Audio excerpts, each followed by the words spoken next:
Adults can sometimes be discouraged when things are tough, but kids can also get discouraged too. Today, we would like to remind you that when you are discouraged, just remember what it's like to be a child. Good morning. My name is Pasut Totubi Sansuk. And I'm Pirapon Sajayakon. We are your hosts for today.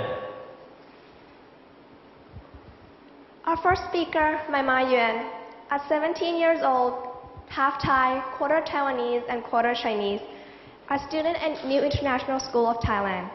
Today, she will be talking about spoken poetry, a movement that she has been trying to spread throughout her school. She was inspired by Sarah Kay, one of the TEDx speakers. Mymai says that spoken poetry involves a range of creative abilities that can all be put to use. Music, drama, creation, and structuring of literature. She believes that spoken poetry can make a positive change to the society and create a more honest and open place for all of us to live in. Let's give a round of applause for our first speaker, Mymai Yuan.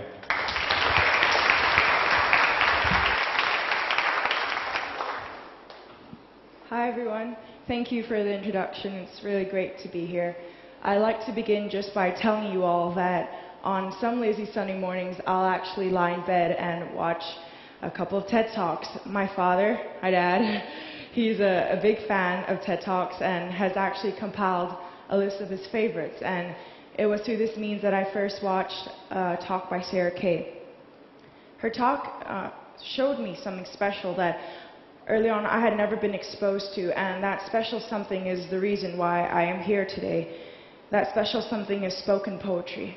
I became obsessed with it, writing it, analyzing it, watching it online, and as I've always enjoyed creative writing, it brought my passion to a whole nother level. I had always had bits and pieces lying around, too short to be called prose and too long to really be called a poem, so this was perfect for me. A few days after having watched this inspiring TED Talk, I was actually sent an email from Miss Leah Abba, who is a biology teacher at my school. And what her email basically said was, "Hey Mymai, I was watching this over the weekend. It made me think of you. I could really see you doing something like this, and I could really see you up there one day."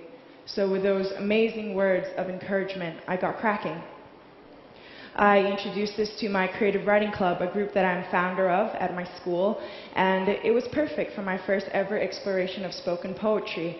We watched a few together first, just to get a general idea, just to get inspired on what we thought spoken poetry might be and what it could be personally for us.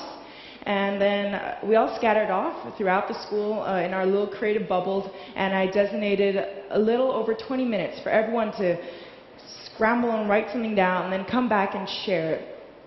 The time constraint of 20 minutes made these pieces extremely unpolished, but I love that. They're nothing like the English assignments you will get, or I've seen my classmates write, where they are intentionally filled with flowery nonsense and key poem features just to gain good grades, and that mindset kills creativity itself. So I remember in 10th grade or year 11, whichever system you are familiar with, I was actually given a list of what a poem should be. So on the list it said, "Have you used enjambment? Tick. Do you have a metaphor? Tick. Have you used a simile? Tick." No, these poems written in 20 minutes were nothing like that. They proved that approach ineffective. They were rough, but they were raw and full of emotion. And as we went around that circle, we became increasingly mind-blown at just how unique each one was in a reflection of each individual's personality. We became increasingly stunned at how powerful spoken poetry is in its informality, its sincerity, and its simple nature. Some were intellectual and indignant rants at the world, filled with cynical and contemptuous comments on our society and political matters.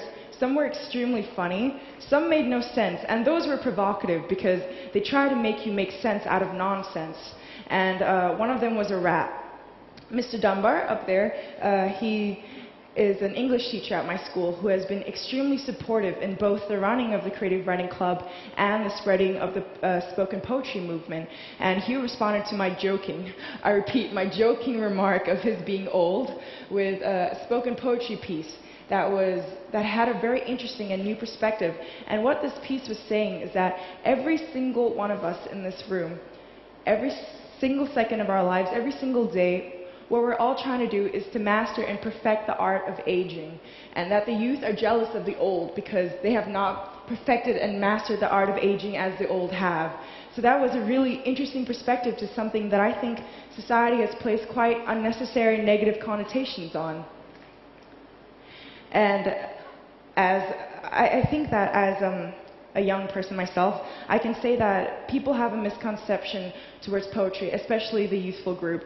And this has been enforced through our academic system because as even just a 14-year-old or a 15-year-old, you don't want to go to English class to study poetry about blackberries, green leaves, and men in tight pants. Those are not things of much interest to us a lot of the time. So I think it makes people forget that poetry is often very enjoyable, and it's a bigger part of your life than you realize. Take, for example, a very popular comedian, Russell Peters. What he does is spoken poetry. Take a very well-known rapper, Eminem. What he does is spoken poetry. And if any of you are familiar with Beyonce's song, If I Were a Boy, or Rihanna's We Found Love in a Hopeless Place, the introductions to these songs are all forms of spoken poetry. It is just the power of the human voice communicating words. And that's it. It's the power of the human voice. And that is what makes written poems pale in comparison to spoken poetry. Because spoken poetry is spoken. While the title itself may not sound appealing or have a very strong impact, we kept it as it is because spoken poetry is simply as it is. Its power is derived just from the human voice. As I speak, I speak in naturally expressive tones, accents, and pauses, and this is what gives spoken poetry its very distinctive human charm. It goes back to the roots of poetry because oral language is a language of hearts. It is how babies first call their parents. It is how stories, myths, legends, songs have been passed on. In essence, it is how history itself has been transferred down from generation to generation. So I think that while written poetry is amazing, it is the language of hearts being translated to symbols and pressed on paper. So while it may have a heartbeat, it is nonetheless a weaker heartbeat than that of spoken poetry. As I became more familiar with this aspect of language, my creating club and I decided it was time to get started and experiment on it. So we thought of things such as duets. So we actually had one performance where we had interlocked and they would spin around and say each line of a person who was slightly bipolar. And we thought about choreographed body movements. So we had someone trying out dancing and miming. We thought of teaching. So we had a member of our club who was more interested into scientific matters than he was interested into literature, but he used spoken poetry to teach us on the processes of cellular respiration. So that was really interesting. And we also brought in instruments. So as you can see, there's a keyboard, there's a wood blocks, triangles, and you see that bell there in that very picture down there. That's actually the bell Mr. Dunbar used in his class to silence us when we were getting too loud. And someone decided to use it to mimic him. And he shouted, "I'm going to be as loud as I want," while banging the bell. And we also had people using their body as instrument, whatever sparked their imagination. And I also thought that you can use it to promote awareness about something as significant as a global issue, which I will go into further detail later. But basically, 7 months ago, I was going through this extremely frustrating time of my creative career, you could say, I suppose. And it was that I enjoy song composition. It's one of my passions. And at the time, though I could write song lyrics, I could only ever think of a melody for the chorus. And the verses were just left blank. And it was frustrating me because I had a list of like 4 songs with choruses that I found spot on, but my verses were completely blank. So to combat this frustration, I decided to use spoken poetry as an alternative. And I spoke the verses and I sang the choruses. And while rehearsing, I found myself compelled to sing words in the verses. And I'm not exactly sure why, but I think it's because certain words in those verses had a deeper and more profound emotional depth to me. And I felt the need to emphasize that through singing, and also it, of course, helped to smooth the transition between sing and speak. I performed this at a lunch session we held every Friday, and I looked up to see a member of my audience crying. Now, I have never made a teacher cry before, not out of anything other than anger and frustration. And looking back, it was a new and wonderful experience. It made me, as strange as it may sound, it made me very proud of myself to be able to make someone cry with my work. And a few weeks after that, I performed it at the end-of-year assembly last year. And a senior who I had never talked to came up to me and said, "Hey, thanks for that. I really felt it, and it was great." And he was close to tears himself, and I think it'll make sense later as to why it was a senior, because I'm going to be performing my sing-speak piece at the end of my talk as a sort of finale, so I think you guys will understand after hearing the content why it was specifically a senior who came and said this to me. Now, that power to touch people, like an adult will be crying, or a senior you never talk to will come up and thank you. That is something special. And as I mentioned earlier, it can be used to help promote about something as significant as a global issue. So recently, in the Bangkok ICE conference, a gathering of youths that are passionate about global issues, tackling, making a change, I performed a piece of spoken poetry. And what I actually did was, as I'm not passionate about environmental issues, it was interesting for me to use my passion to help someone else's passion and work together in one direction in a more purposeful way. And the piece I performed was about the Great Pacific Garbage Patch. But as I said earlier, I am not as driven with excitement about environmental issues as I am about spoken poetry. So what I actually did was I used the Great Pacific Garbage Patch as a metaphor for the friendship zone. Okay, looking around, for those of you who are not familiar with the friendship zone, it's quite a colloquial term and quite popular among youths nowadays. And it's basically just when a friend will always remain a friend, no matter how much he or she may wish to be more than that. And he or she's inability to become more than a friend, it means that he or she has been stuck in the friendship zone. So that was a new experience, because everyone who went up there at Bangkok ICE conference, they were all trying to find different ways in which to promote awareness. And I had another member of my creative writing club also perform a piece of spoken poetry. So it was a new approach that we had never tried before. As you all know, the floods last year in Thailand caused much devastation, and it's the reason why this event itself was postponed. But through all those negatives, all those detrimental consequences, something positive came out of it for me. And this was the fact that HARO, another international school in Bangkok, decided to use our school as a facility for continuing their education without much further disruption. And this meant that we had joint poetry sessions. It was a perfect opportunity. And the feedback I got was just amazing. I had teachers and students from both schools coming in to perform. I had teachers and students from both schools coming in to watch, and there were over 20 in total. We held one and then we held another, and now we're even thinking of holding another because of just how powerful that was. And while I was sitting there, I couldn't help but feel extremely privileged and lucky, because these were people that I have never talked to before, even people from my own school, and people that I may never again talk to. And they were speaking to me with their hearts on their sleeves, even though they were strangers to me. Just take the time to think about it. When do you ever get that in life? After a long and possibly very boring day of school, when can you ever walk into a class and have a room full of strangers ready to trust you with bits and pieces of themselves?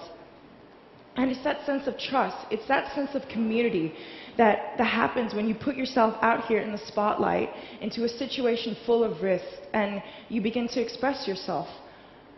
There's always some form of vulnerability in any performance, but I think that the spoken poetry sessions make it a safe zone, because we definitely make clear that everyone knows that this is a free speech zone. It doesn't matter if you're a teacher, it doesn't matter if you're a student. But we do recommend those younger than year 9, year 8 not to come, because they will be inappropriate content. There will be socially taboo content, and There may even be emotionally wrenching content. To be completely honest, I think that at least 70% of our spoken poetry sessions have ended in some form of tears. And what does this allow? It allows us to understand people and get to know them in a completely different way. And as cliche as it may sound, you see people in a completely different light. It may be someone that you never really liked talking about laying eyes on their newborn brother for the first time, and those conflicting emotions of suddenly a strong urge of love and protectiveness, but also jealousy, which I think a lot of us who have siblings are familiar with. And hearing that from someone you hate, it changes the way you think about them. It could be a boy who you've known half your life. I'm sure you're all familiar with his classmates who you've grown up with but never talked to. And he begins to speak with extremely funny, dry humor about how he couldn't help being a gentleman despite being at a club full of drunk girls. It could be a girl you walk past in corridors almost every single day, but you only know is a short girl with black hair who is brave enough to do a piece on her constipation despite the vice principal directly behind her. That changes the way you think about people. And it's just such a rare opportunity in life that I don't think that people should ever miss out on this.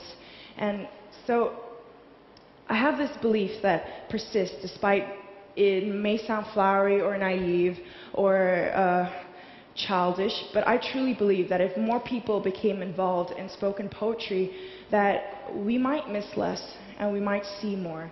We might be less judgmental, especially for the female society. And I think that we'd just be stronger as a whole together as well, because that bond between speaker and listener in spoken poetry is magical to me. It is unlike to any form of art that I've ever experienced.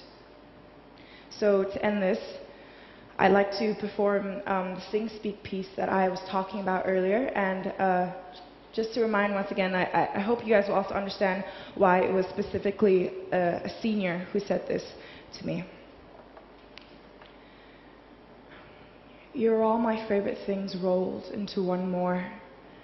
The crook of your mouth must be my favorite place in the world. I hold on to you in these summer nights, never wanting to let go, trying to forget the day where I will have to. But no, none of it matters, not right now, not in this moment. With my face in your neck, and all I can think of right now is I don't ever want this to end. I don't ever want this to end. I don't ever want you to go, 'cause I don't ever want to be away from you, yeah. You never really understand what they mean until those summer nights become memories. You hold on to them deep in the night, deep in the long and lonely nights, trying to remember those days when we were close, when I loved you most and you loved me most. What happened to those days? And those days when you would be the one to say, I don't ever want this to end. I don't ever want this to end. I don't ever want you to go, 'cause I don't ever want to be away from you. So baby, can you tell me why? Can you please tell me why? Why'd you go 1,000 miles away? Now the room's too cold and our heart's made out of stone. I never really thought that this could happen to us. It was us, it was always us. How could it go? How could you go? I thought you promised and I thought you said I don't ever want to be without you. Now I'd do anything. I'd give everything to have you here right now, to tell that all this time when I've been saying go and no, I don't think I can do this, all this time, all the goes and the no's. What I've been trying to say is, what I haven't been brave enough to say is, I don't ever want this to end. I don't think I can live without you. Oh no, I am never gonna let you go. 'Cause I don't ever, ever, ever wanna be away from you. Thank you.